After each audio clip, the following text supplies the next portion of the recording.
Ես ողջունում եմ մեր բոլոր ռադիոլսողներին ու ռադիոդիտողներին, դուք լսում կամ դիտում եք Գործարար ալիքը, իսկ եթերում խաղի կանոնները հաղորդումն է։ Մենք այսօր հյուրընկալել ենք իրավաբանական վարչության իրավական ապահովման բաժնի ավագ իրավաբան Անի Խուդավերդյանին, բարև ձեզ։ Բարև ձեզ։ Եվ իրավաբանական վարչության վարչական վարույթների եւ դատական ներկայացուցչության բաժնի ավագ իրավաբան Մերի Օհանյանին, բարև ձեզ։ Բարև ձեզ։ Մեր այսօրվա հաղորդման ընթացքում խոսելու ենք հակամենաշնորհային կոմպլայանսի մասին, ինչն է հետաքրքիր, որ այն շատ կարևոր գործիք է եւ դրա մասին մենք նոր ենք լսում կարելի ասել եւ շատերը նույնիսկ տեղյակ չեն թե դա ինչ գործիք է, հատկապես ինչ դեր ունի ժամանակակից աշխարհում եւ կուզեի ձեզնից լսել հասկանալու համար եւ մեր ռադիոլսողներին ու ռադիոդիտողներին իրազեկելու համար, թե դա ինչ գործիք է եւ որն է դրա նպատակը, ինչու է կիրառելի այժմ Հայաստանում։ Շնորհակալություն հարցի համար։ Նախ անդրադառնալով այն հարցին, թե ընդհանրապես ինչ է հակամենաշնորհային կոմպլայանսը, նշեմ, որ այն ենթադրում է տնտեսավարող սուբյեկտի մրցակցության պաշտպանության օրենսդրությանը համապատասխան գործելուն ուղղված միջոցառումների ամբողջություն։ Այսինքն, հակամենաշնորհային կոմպլայանսի ներդրման նպատակով տնտեսավարող սուբյեկտը իրավասու մարմնի միջոցով ընդունում է ներքին իրավական ակտ հակամենաշնորհային կոմպլայանսի վերաբերյալ։ Յուրաքանչյուր տնտեսավարող սուբյեկտ հակամենաշնորհային կոմպլայանս ներդնելիս եւ ընդունելիս առաջնորդվում եւ ղեկավարվում է որոշակի սկզբունքներով։ Այդ սկզբունքներն իրենց մեջ ներառում են նախ ապահովել ազատ տնտեսական մրցակցությունը, երաշխավորել ազատ տնտեսական մրցակցությունը, ձեռնարկել միջոցառումներ իր կողմից այլ տնտեսավարող սուբյեկտների համբավի, վարկանիշի, այսինքն ոչ նյութական, ակտիվի վերաբերյալ վնասող գործողություններ անելու կանխարգելում վերաբերյալ միջոցառումներ, ինչպես նաև շուկայի բոլոր մասնակիցների համար ապահովել արդար եւ հավասար, ոչ խտրական, թափանցիկ պայմաններ, ապահովել դրանց կատարումը։ Այս սկզբունքներից զատ հակամենաշնորհային կոմպլայանսը ունի որոշակի նպատակներ։ Նախ նպատակն է ապահովել տնտեսավարող սուբյեկտի բարեխիղճ մրցակցության ուղղված քաղաքականության իրականացումը, ինչպես նաև նվազեցնել մրցակցության օրենսդրության հնարավոր խախտումները, այսինքն ձևավորել մրցակցային էթիկա, մրցակցային մշակույթ։ Ընդհանրապես հակամենաշնորհային կոմպլայանսի նպատակներից եւ սկզբունքներից զատ տնտեսավարող սուբյեկտները հակամենաշնորհային կոմպլայանս ներդնելիս որոշակի հանգամանքներ են հաշվի առնում։ Այդ հանգամանքները կարող են լինել օրինակ այն ոլորտը եւ ոլորտի առանձնահատկությունները, որում գործունեություն է ծավալում այս կամ այն տնտեսավարող սուբյեկտը, տնտեսավարող սուբյեկտի մենաշնորհ դիրք կամ գերիշխող դիրք ունենալ կամ չունենալու հանգամանքը, ինչպես նաև օրինակ տնտեսավարող սուբյեկտի գործունեության ոլորտում արձանագրվող կամ արձանագրված մրցակցային ռիսկերը։ Այսինքն յուրաքանչյուր պարագայում տնտեսավարող սուբյեկտը հակամենաշնորհային կոմպլայանս դնելիս կախված այս բոլոր հանգամանքներից, որոնք որ ես նշեցի, կարող է տարբեր լինել։ Նշեմ նաև, որ մրցակցային օրենսդրության յուրաքանչյուր փոփոխության պարագայում տնտեսավարող սուբյեկտները պարտավորվում են արդեն իսկ իրենց ներդրած եւ ընդունած հակամենաշնորհային կոմպլայանսը փոփոխել եւ այդպիսով համապատասխանեցնել արդեն իսկ գործող օրենսդրությանը։ Ընդհանուր առմամբ, որպես ընդհանուր բնութագիր, այսքան հակամենաշնորհային կոմպլայանսի մասին։ Իսկ ինչպես է այն առնչվում հանձնաժողովի լիազորությունների հետ։ Ըստ էության նախ նշեմ, որ մրցակցային միջավայրը այն կարևոր հիմնախնդիրներից եւ այն կարևոր ուղիներից մեկն է, որով յուրաքանչյուր պետություն կարողանում է բարձրացնել հասարակության բարեկեցությունը։ Այս ոլորտում պետությունները պետք է հետամուտ լինեն նախ ազատ մրցակցային միջավայրի ստեղծման ու ապահովմանը, հետո արդեն մրցակցային մարմինների կանխարգելիչ գործառույթներ տրամադրելուն։ Նկատի ունենալով, որ բարեխիղճ մրցակցությունն ու ձեռնարկատիրության զարգացման համար կարևոր է ընդհանրապես բոլոր մրցակցային մարմինների համար կարևոր է կանխարգելիչ գործառույթներն ու կանխարգելիչ գործիքակազմ ունենալը, մրցակցության պաշտպանության հանձնաժողովը եւս նախ եւ առաջ տնտեսական մրցակցության բնագավառում կարևորում է իր կանխարգելող միջոցառումներ ձեռնարկելը։ Նաև հարկ է արձանագրել, որ ներկայումս բազմաթիվ են հակամենաշնորհային կարգավորումները շրջանցելու նախադրյալները եւ այս ուղղությամբ մրցակցային մարմինների համար որոշակի խոչընդոտներ են առաջանում մրցակցային օրենսդրության իրավախախտումները հնարավոր եւ փաստացի իրավախախտումները բացահայտելու եւ կանխարգելելու ուղղությամբ։ Այս կապակցությամբ վերջին տարիներին հատկապես տնտեսական մրցակցության պաշտպանության վերաբերյալ օրենսդրությամբ զուտ իմպերատիվ նորմեր սահմանելու զուգահեռ նաև ընդունված պրակտիկա է փափուկ իրավունքի, առավել հայտնի soft law մեխանիզմներ եւ գործիքների ներդրումը։ Նախ ինչ է ենթադրում իրանից այս փափուկ իրավունք ասվածը, սրանք հիմնականում այն նորմատիվ բնույթի կանոններն են, որոնք կիրառելի են միայն կողմերի համաձայնությամբ, այդպիսի օրինակներ են ուղեցույցները, ընդունված սկզբունքները եւ այլն, որոնք նպատակ ունեն տնտեսավարող սուբյեկտին, այսպես ասած, ուղղորդելու պահպանել մրցակցային օրենսդրությունը, օրինակ, կամ այս կամ այն օրենսդրությունը։ Եվ մրցակցության պաշտպանության հանձնաժողովը եւս անմասն չի մնացել փափուկ իրավունքի կիրառման գործիքներից մեխանիզմներ ներդնելուց, կարող եմ օրինակներ բերել մրցակցության պաշտպանության հանձնաժողովի պրակտիկայից, նախ մեկը հենց առևտրային ցանցերի եւ մատակարարների միջև վարքագծի կանոնների վերաբերյալ ուղեցույցն է, համակընտրոնացումների գնահատման վերաբերյալ ուղեցույցն է, իսկ բուն հակամենաշնորհային օրենսդրության համապատասխանության տեսանկյունից արդեն 2022 թվականի մայիսի 17-ին հանձնաժողովի որոշմամբ հաստատվեց հակամենաշնորհային compliance ներդնելու վերաբերյալ ուղեցույցը, որը նախ եւ առաջ ներկայացնում է տնտեսական մրցակցության պաշտպանության օրենսդրությունը, հնարավոր մրցակցային իրավախախտումները գործուն եւ գործնական օրինակներով, ընդհանուր հակամենաշնորհային compliance-ի էությունը, նպատակը, բովանդակությունը, ներկայացման կարգը, ինչպես նաև ընդհանուր սկզբունքներ եւ այսպես ասած ուղղորդող քայլեր տնտեսավարող սուբյեկտների համար compliance ներդնելու վերաբերյալ։ Նաև նշեմ, որ միջազգային պրակտիկայի վերլուծությունն ու ուսումնասիրությունը ցույց է տվել, որ տարբեր երկրներում, այդ թվում նաև Հայաստանում, հակամենաշնորհային compliance-ի ներդրումը կարևոր եւ ազդեցիկ դեր է խաղում տնտեսական միջավայրի զարգացման, սպառողների շահերի պաշտպանության եւ ընդհանուր առմամբ մրցակցային ակտիվության մասով։ Եթե ավելի պարզ ներկայացնելու լինենք մեր ռադիոլսողներին ու ռադիոդիտողներին, տնտեսվարողները ուզում են ներդնել հակամենաշնորհային compliance։ Այդ դեպքում ինչից պետք է սկսեն ու ինչ պետք է անեն, այդպես քայլերի հաջորդականությունը, հա։ Շնորհակալ եմ հարցի համար։ Նախ նշեմ մինչև տնտեսավարող սուբյեկտների կողմից իրականացվող քայլերին անդրադառնալը, նշեմ, որ հակամենաշնորհային compliance-ի ընդունումը տնտեսավարող սուբյեկտների կողմից դա մի ամբողջ համակարգ է, որտեղ տնտեսավարող սուբյեկտը համագործակցում է մրցակցության պաշտպանության հանձնաժողովի հետ։ Այսինքն, օղակի մի կողմում կանգնած է տնտեսավարող սուբյեկտը, մյուս կողմում մրցակցության պաշտպանության հանձնաժողովը, եւ այդ գործունեության շղթան դրսևորվում է երկու փուլով։ Առաջին հերթին հակամենաշնորհային compliance նախագիծը նախապատրաստվում է եւ երկրորդը արդեն ընդունվում ու կիրարկվում է։ Իսկ հիմա անդրադառնամ տնտեսավարող սուբյեկտների կողմից իրականացվող քայլերին, պետք է նշել, որ այս ամբողջը կարգավորվում է տնտեսական մրցակցության պաշտպանության մասին օրենսդրությամբ, օրենքով, մասնավորապես 58-րդ հոդվածում հստակ նշվում է, որ տնտեսավարող սուբյեկտները, պետական մարմինները, տեղական ինքնակառավարման մարմինները որոշակի հարցի վերաբերյալ, որը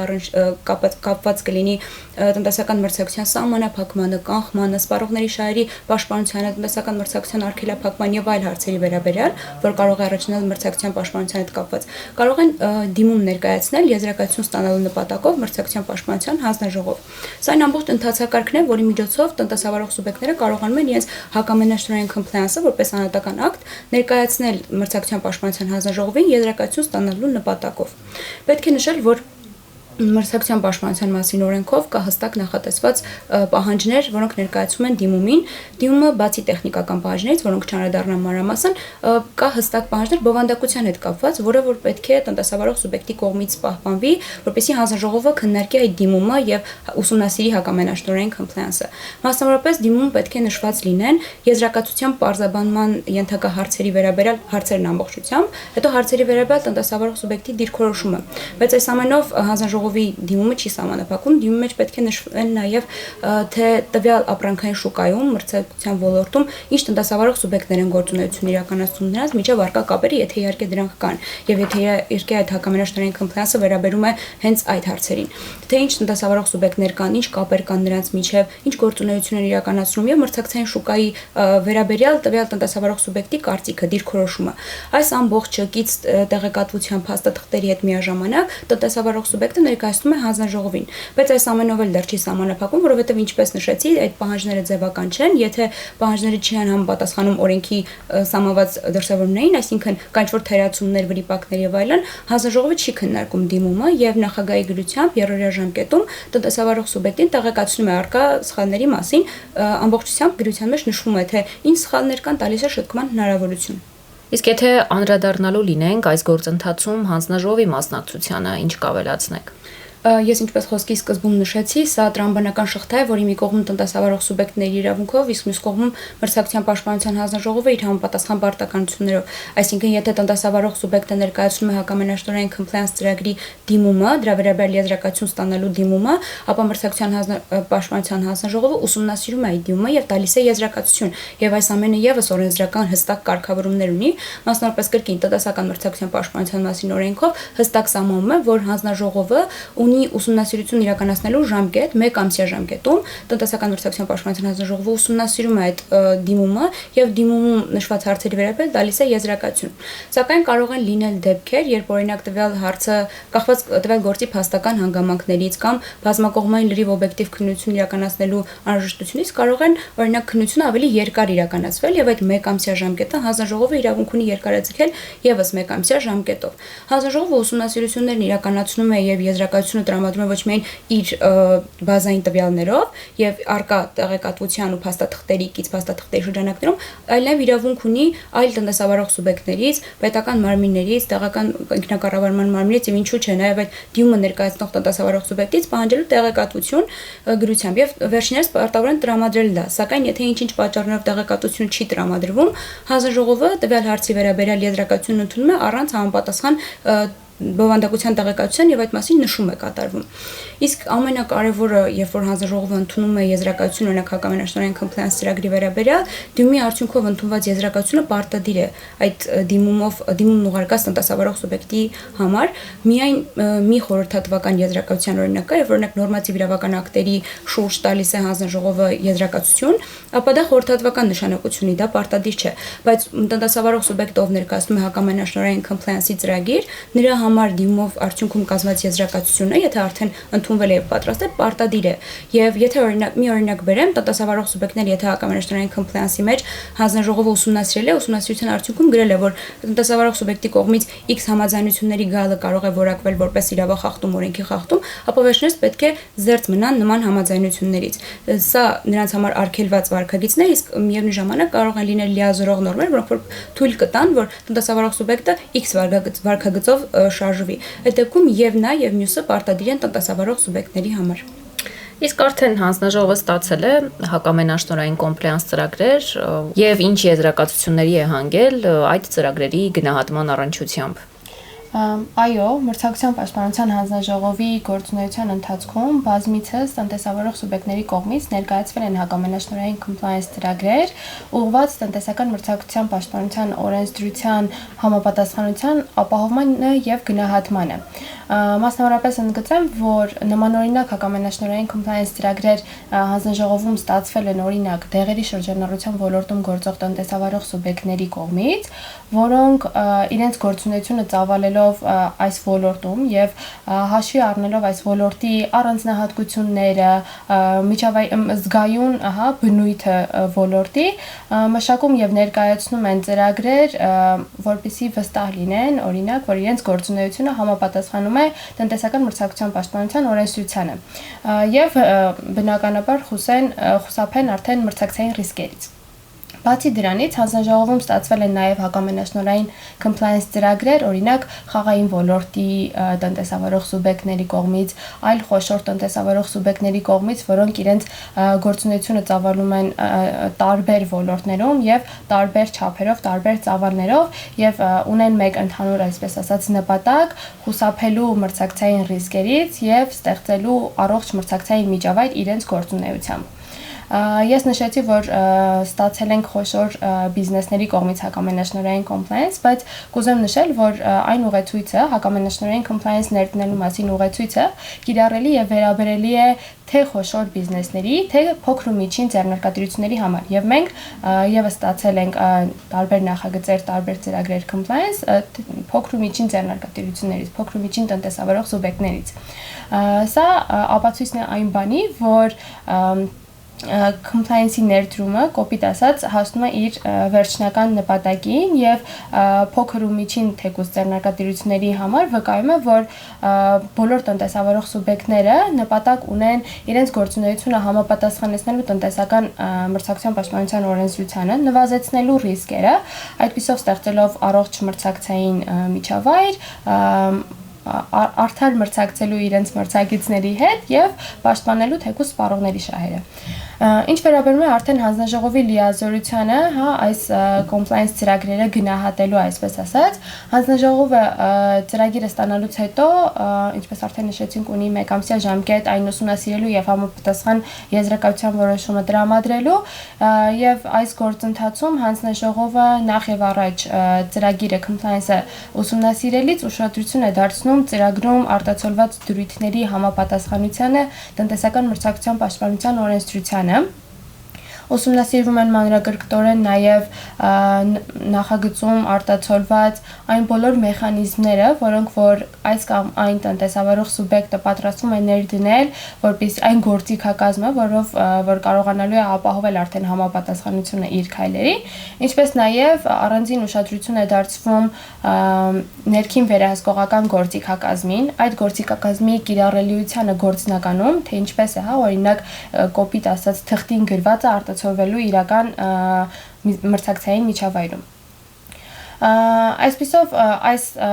համատեքստում մրցակցության պաշտպանության հանձնաժողովը մշտապես եւ շարունակաբար քաջալերում է տնտեսավարող սուբյեկտներին մշակել լավարկել իրենց արդեն իսկ ընդունված compliance նախագծերը նպատակ ունենալով ապահովել սպառողների շահերի պաշտպանությունն ու արդեն մրցակցությունը ոլորտում։ Իսկ ինչ առավելություններ է այն տալիս տնտեսվարող սուբյեկտներին, այսինքն ես տնտեսվարող սուբյեկտ եմ, ինչու պետք է ուզենամ, որ հակամենաշնորհային compliance ծրագիրը ներդրվի։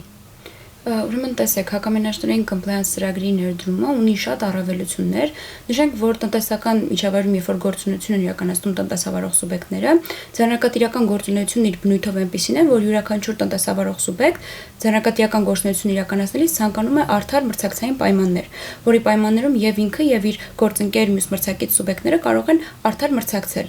Այս դեպքում շատ կարեւոր է որոշակի մեխանիզմների, ինստիտուտների ներդրումը, որպեսզի ապահովի այս միջավայրը եւ տնտեսավարող սուբյեկտների վարկագիծը չհանգեցնի իրավախախտումների։ Արտասահմանյան պետություններում շատ են նման խնդիրները եղել ու վերջիններս ձեռնարկել են համապատասխան միջոցառումներ, կանխարգելիչ միջոցառումներ ձեռնարկվել են նրանց կողմից։ Հայաստանի Հանրապետությունը եւս անմասն չի մնացել եւ ներդրել է, ինչպես արդեն նշեցինք, հակամենաշնորհային compliance-ի ինստիտուտը, որը որ իր գործուն քայլերով զարգանում է ու առաջ է գնում։ Նշենք, որ Հակամենաշնորհային compliance ինստիտուտը նախագիծը ունի շատ առավելություններ, որը տեսականորեն կարող ենք բաժանել երկու խմբի՝ նյութական եւ ոչ նյութական։ Հիմնականում տնտեսավարող սուբյեկտների կողմից շատ ակնառու երևում են նյութական առավելությունները, ինչը քիչ անց կներկայացնեմ։ Սակայն պակաս կարևոր չէ նաեւ ոչ նյութական առավելությունները, որոնք որ իրոք դրսևորվում են ու դրանք իրավի արտոնություններ են տնտեսավարող սուբյեկտների համար։ Առաջինը դա ռիսկերի կառավարումն է։ Տնտեսավարող սուբյեկտը, որը իրականացնում է ձեռնարկատիրական գործունեություն, բախվում է մրցակցային պայմաններում մեծ ռիսկերի, ու որպեսզի իր գործունեությունը չհանգեցնի իրավախախտումների, եւ որպեսզի այդ ռիսկերը վաղ փուլում հայտնաբերվեն ու կանխարգելվեն, հենց հակամենաշնորհային compliance ինստիտուտը մեծ ազդակ է դրան։ Եվ սա հենց դրսևորվում է երկու մեխանիզմով՝ տնտեսական գործունեության ընթացքում վերջինիս հայտնաբերվում են այդ ռիսկերը եւ կանխարգելիչ միջոցառումներ են իրականացվում դրանց համար։ Մի օրինակ ավելի հստակ պատկերացնելու համար, եթե տնտեսավարող սուբյեկտը, որը իրականացնում է որոշակի գործունեություն, իր հակամենաշնորհային compliance-ի մեջ հստակ նախատեսված է, թե որ գործողությունն է թույլատրելի անել, որը ոչ, օրինակ, եթե նա ցանկանում է մրցակից ընկերության հետ համաձայնություններ կնքել կամ նույն ապրանքային շուկայում գործունեություն ծավալող մեկ այլ տնտեսավարող սուբյեկտի հետ։ Հետևաբար տվյալ ընկերությունը պետք է հստակ իմանա, թե որ վարքագիծն է թույլատրելի, որը ոչ, այսինքն արդյոք համաձայնության այդ տեսակը թույլատրելի է տվյալ տնտեսավարող սուբյեկտի համար, թե ոչ։ Իսկ եթե հակամենաշնորհային compliance ծրագիր է ընդունվում, որը որ հաստատվում է եզրակացության հանձնաժողովի կողմից, արդեն վերջինս հստակ պատկերացնում են, արդյոք այդ վարքագիծը իրավաչափ է եւ նրանք կարող են դա իրենց թույլ տալ, թե ոչ։ Երկրորդ առավելությունը դա կորպորատիվ բարեկեցիկ մրցակցային մշակույթի ձևավորումն է։ Սա ներքին կազմակերպական առավելություն է, սա ավելի շատ ձևավորում է տվյալ տնտեսավարող սուբյեկտի ներքին կորպորատիվ մշակույթը։ Այստեղ կարելի է եթե մի քանի բառով ներկայացնենք, սա ներքին code of conduct, հա, ներքին վարքագծի կանոնների ընդունումն է, հետո աշխատողներին ուսուցումը եւ աշխատանքային միջավայրի ձևավորումը այնպեսին, որ նրանց գործունեությունը որպես մրցակցային շուկայում տնտեսավարող սուբյեկտ որպես կազմակերպություն այնպես լինի, որ հակամրցակցային իրավիճակներ չստեղծի, չկանխի սահմանափակի առկա մրցակցությունը։